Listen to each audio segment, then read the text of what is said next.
Hi friends, welcome back. Mr. Hoy here, ready to read you Chapter 5 of The Wizard of Oz by L. Frank Baum. So far we've met Dorothy and Toto. They were whisked away in a cyclone to the land of Oz. They've since met a bunch of munchkins. They've also met the Good Witch of the North and just ran into the Scarecrow, who they learned was just made the day before and doesn't have any brains. So Dorothy wants to find a way home. The Scarecrow wants to find brains.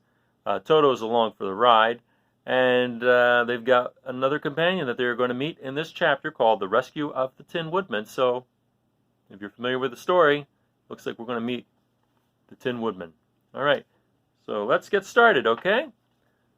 When Dorothy awoke, the sun was shining through the trees, and Toto had long been out chasing birds around him. There was the Scarecrow, still standing patiently in his corner, waiting for her. "We must go and search for water," she said to him. "Why do you want water?" he asked. "To wash my face clean after the dust of the road, and to drink, so the dry bread will not get stuck in my throat."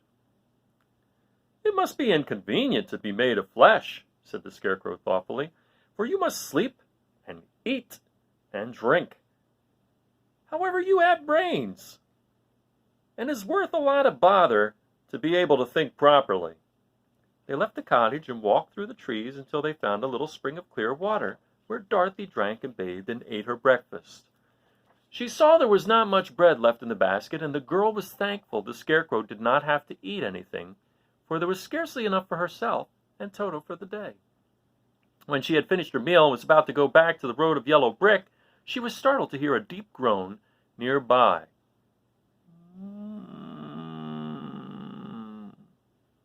"What was that?" she asked timidly. "I cannot imagine," replied the Scarecrow, "but we can go and see." Just then another groan reached their ears, and the sound seemed to come from behind them. They turned and walked through the forest a few steps when Dorothy discovered something shining in a ray of sunshine that fell between the trees. She ran to the place and then stopped short with a little cry of surprise. One of the big trees had been partly chopped through, and standing beside it, with an uplifted axe in his hands, was a man made entirely of tin.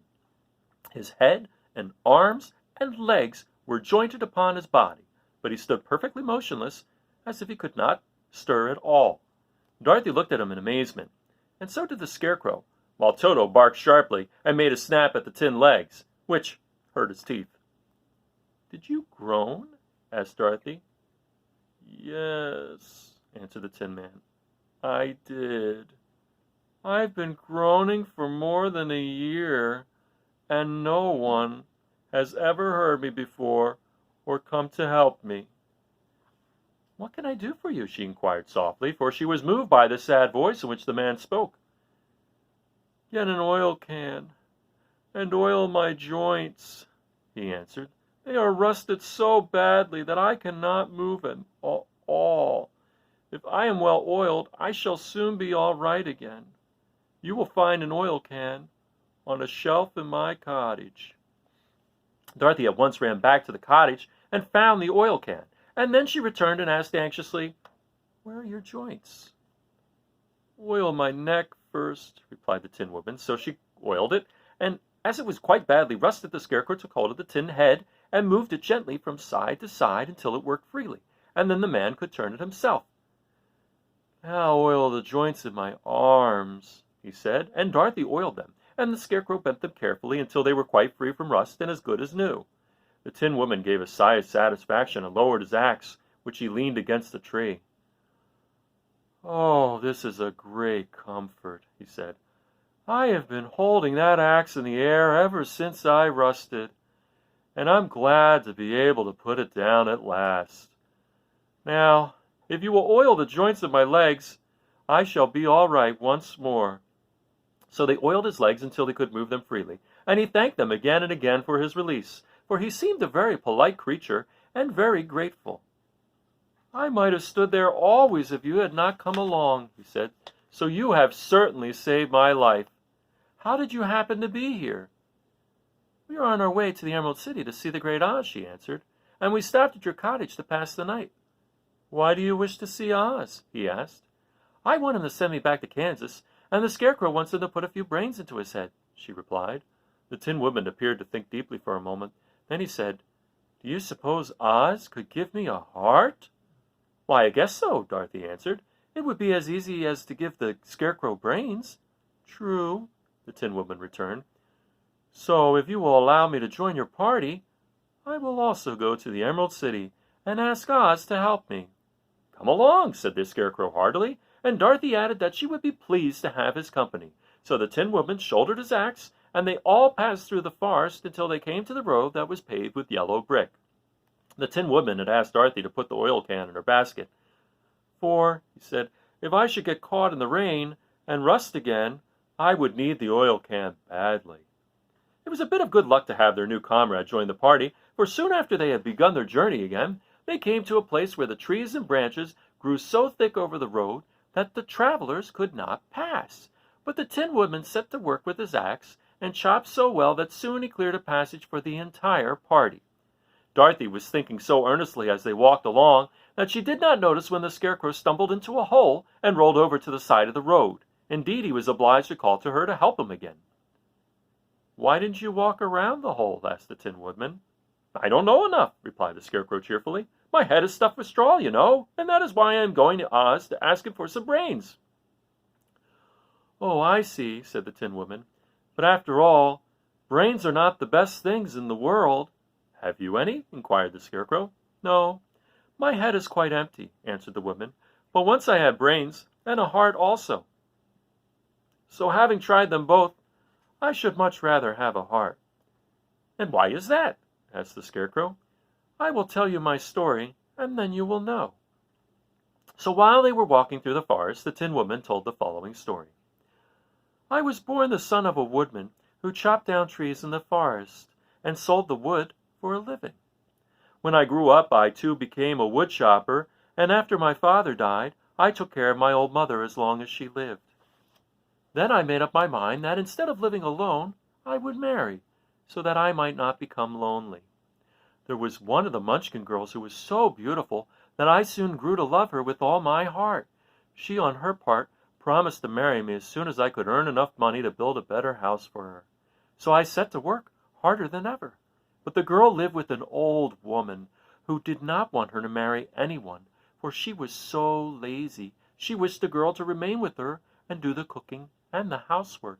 So the old woman went to the Wicked Witch of the East and promised her 2 sheep and a cow if she would prevent the marriage. Thereupon the Wicked Witch enchanted my axe, and when I was chopping away at my best one day, for I was anxious to get the new house and my wife as soon as possible, the axe slipped all at once and cut off my left leg. This at first seemed a great misfortune, for I knew a one-legged man could not do very well as a woodchopper, so I went to a tinsmith and had him make me a new leg out of tin. The leg worked very well once I was used to it, but my action angered the Wicked Witch of the East, for she had promised the old woman I should not marry the pretty Munchkin girl. When I began chopping again, my axe slipped and cut off my right leg. Again I went to the tinner, and again he made me a leg out of tin. After this the enchanted axe cut off my arms, one after the other, but nothing daunted, I had them replaced with tin ones. The Wicked Witch then made the axe slip and cut off my head, and at first I thought that was the end of me. But the tinner happened to come along, and he made me a new head out of tin. I thought I had beaten the Wicked Witch then, and I worked harder than ever. But I little knew how cruel my enemy could be. She thought of a new way to kill my love for the beautiful Munchkin maiden, and made my axe slip again so that it cut right through my body, splitting me into 2 halves. Once more the tinner came to my help, and made me a body of tin, fastening my tin arms and legs and head to it by means of joints, so that I could move around as well as ever. But alas, I had now no heart, so that I lost all my love for the Munchkin girl, and did not care whether I married her or not. I suppose she is still living with the old woman, waiting for me to come after her. My body shone so brightly in the sun that I felt very proud of it, and it did not matter how if my axe slipped, for it could not cut me. There was only one danger, that my joints would rust, but I kept an oil can in my cottage, and took care to oil myself whenever I needed it. However, there came a day when I forgot to do this, and being caught in a rainstorm, before I thought of the danger, my joints had rusted, and I was left to stand in the woods until you came to help me. It was a terrible thing to undergo, but during the year I stood there, I had time to think that the greatest loss I had known was the loss of my heart. While I was in love, I was the happiest man on earth, but no one can love who has no heart, and so I am resolved to ask Oz to give me one. If he does, I will go back to the Munchkin Maiden and marry her. Both Dorothy and the Scarecrow had been greatly interested in the story of the Tin Woodman, and now they knew why he was so anxious to get a new heart. "All the same," said the Scarecrow, "I shall ask for brains instead of a heart, for a fool would not know what to do with a heart, if he had one."